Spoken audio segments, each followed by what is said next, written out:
नमस्कार दोस्तों, स्वागत है आप सभी का आज की इस वीडियो में। तो दोस्तों, आज हम बात करेंगे नेहरू रिपोर्ट के बारे में। तो दोस्तों, ये है मोतीलाल नेहरू। मोतीलाल नेहरू इस नेहरू रिपोर्ट के प्रेसिडेंट थे। आप कह सकते कि प्रेसिडेंट थे। तो बात करते हैं क्या हुआ था। तो दोस्तों, जब लॉर्ड ब्रिकनहेड ने भारत में जितने भी पार्टियां थी उन सभी को एक चैलेंज दिया था कि आप हमें एक कॉन्स्टिट्यूशन ड्राफ्ट करके दिखाओ। तो इसी का रिजल्ट था कि नेहरू रिपोर्ट फॉर्म की गई। और नेहरू रिपोर्ट के ज़रिए भारत का पहला प्रयास था कि भारत में कॉन्स्टिट्यूशन ड्राफ्ट किया जाए। तो all parties conference meet February 1928 and appointed a subcommittee under the chairmanship of Motilal Nehru to draft a constitution। Motilal Nehru की प्रेसिडेंटशिप में एक सब कमेटी अपॉइंट की गई जिसके अंदर कॉन्स्टिट्यूशन ड्राफ्ट किया जाना था।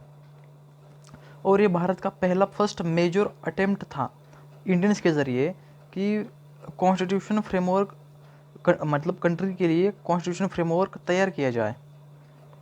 तो देखते कि अभी इस कमेटी में कौन से मेंबर्स थे। तो पहली बात तो इस कमेटी के चेयरमैन या को प्रेसिडेंट थे मोतीलाल नेहरू। और इसके अंदर और भी मेंबर थे, मतलब तेज बहादुर सुप्रा, सुभाष बोस, MANA, मंगल सिंह, अली इमाम, शोएब कुरैशी और GR प्रधान। ये सभी लोग इस नेहरू कमेटी के मेंबर्स थे। तो इसके मेन रिकमेंडेशन तो इस नेहरू रिपोर्ट के मेन रिकमेंडेशंस क्या थे। तो इसमें थे, पहला तो भारत को एक डोमिनेंट स्टेट राज्य का दर्जा दिया जाए। और dominant status on line of self governing dominance as a form of government decide by Indians. और दूसरा था, नेहरू कमेटी ने जो 1909 में जो इंडियन काउंसिल एक्ट था उसके अंतर्गत जो सेपरेट इलेक्टोरेट दिया था,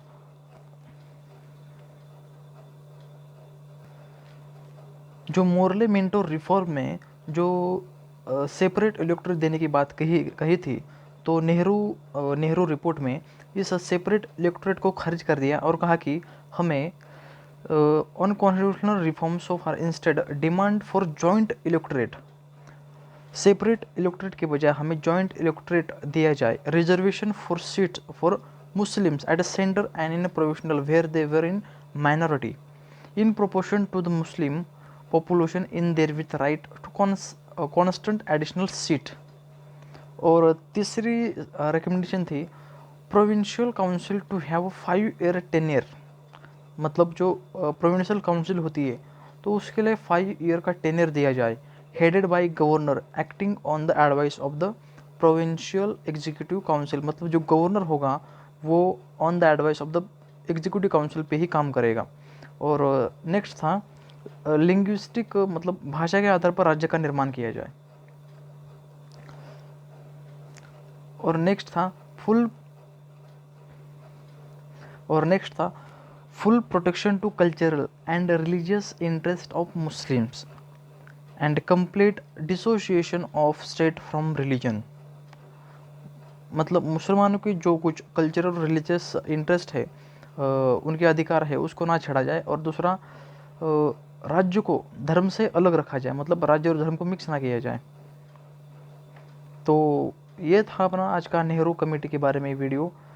तो आप ऐसी नई जानकारी के लिए अपनी इस वीडियो को सब्सक्राइब जरूर कर सकते हैं। धन्यवाद।